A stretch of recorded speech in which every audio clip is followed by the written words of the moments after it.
حضرت عمر رضی اللہ عنہ بہت مضبوط قسم کے مالک تھے اور پہلوان قسم کے آدمی تھے.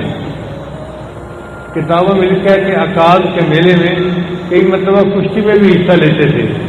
یعنی پہلوان جیسے کشتی کرتے ہیں تو کبھی کبھی وہ بھی کشتی کیا کرتے تھے، اتنے طاقتور تھے. انصاب کے لوگوں کو بہت زیادہ تھا. یہ جو نسب نامے ہوتے ہیں نا، اس زمانے میں بڑی اہمیت ہوتی تھی. تو وہ جہاں بیٹھتے تھے بات چیت کرتے ہوئے قبیلے کی شاخوں کو آپس میں ایک دوسرے سے ملا لیا کرتے تھے. جب نبی علیہ السلام نے نبوت کا دعویٰ فرمایا تو عمر لانے کو بڑا غصہ تھا. یہ کون نیا بندہ آ گیا ہے جس نے آ کر ہمارے معبودوں کو برا کہنا شروع کر دیا. چنانچہ ایک دن غصے میں اپنی تلوار لے کر نکلے کہ میں آج جا کر مسلمانوں کے پیغمبر اسلام کا کام تمام کر لیتا ہوں. نہ رہے بانس نہ بجے بنسری، قصہ ختم. راستے میں جا رہے تھے کہ حضرت سعید جان میں صحابی ملاقات ہو گئی.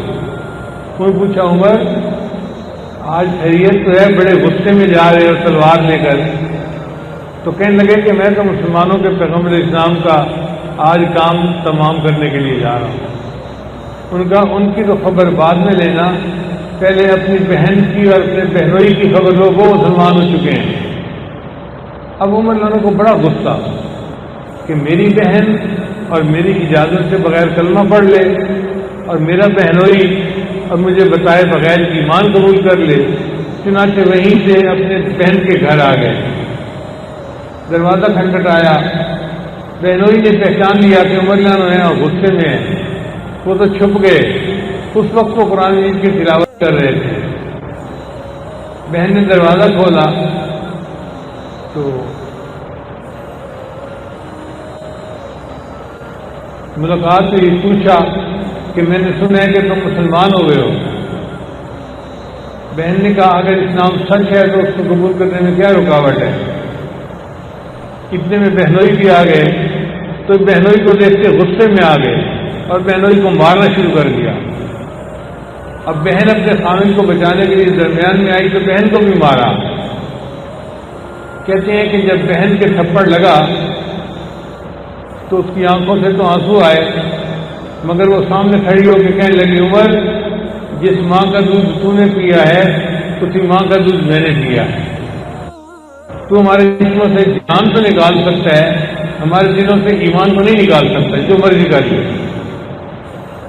اب بہن کی یہ بات ان کے سینے میں اتر گئی، نرم پڑ گئے. پھر کہنے لگے اچھا بتاؤ تم کیا پڑھ رہے تھے؟ اس وقت بہنوئی نے ان کو سورہ طٰہٰ کی کچھ آیات پڑھ کر سنائی. طٰہٰ ما انزلنا علیک القرآن لتشقیٰ الا تذکرۃ لمن یخشیٰ. پڑھتے پڑھتے جب اس آیت سے پہنچے اننی انا اللہ لا الہ الا انا فاعبدنی واقم الصلاۃ لذکری، تو کہنے لگے اچھا مجھے بھی اپنے پیغمبر اسلام کے پاس لے کے جاؤ. چنانچہ بہنوئی ان کو نبی اسلام کی خدمت میں لے کر آئے. اس وقت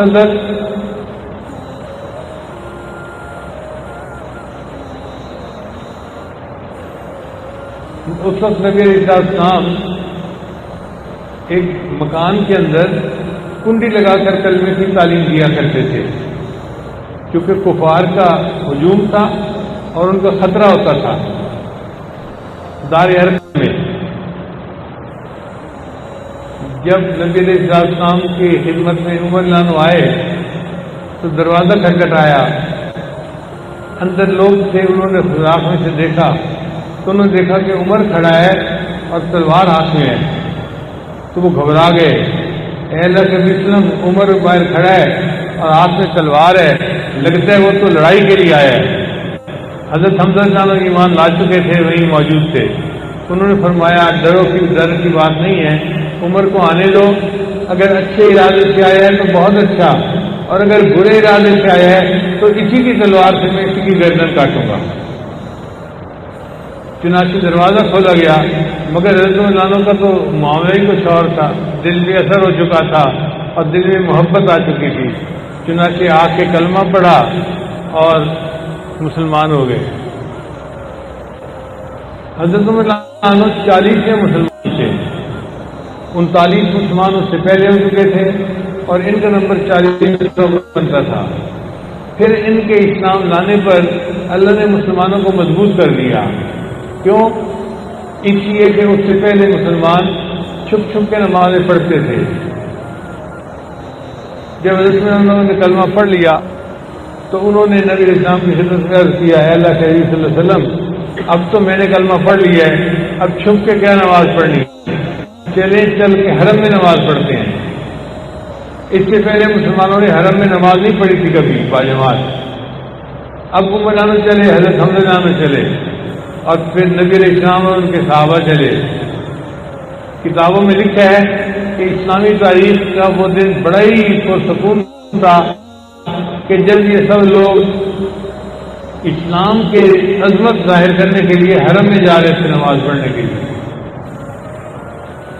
پھر عمر نے وہاں جا کر اعلان کیا کہ میں مسلمان ہو چکا ہوں اور ہم نماز پڑھیں گے. تم میں سے ہے جو کوئی میرے مقابلے میں آئے.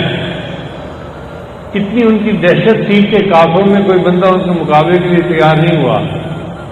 چنانچہ حضرت عمر کی موجودگی میں نماز با جماعت ادا کی گئی.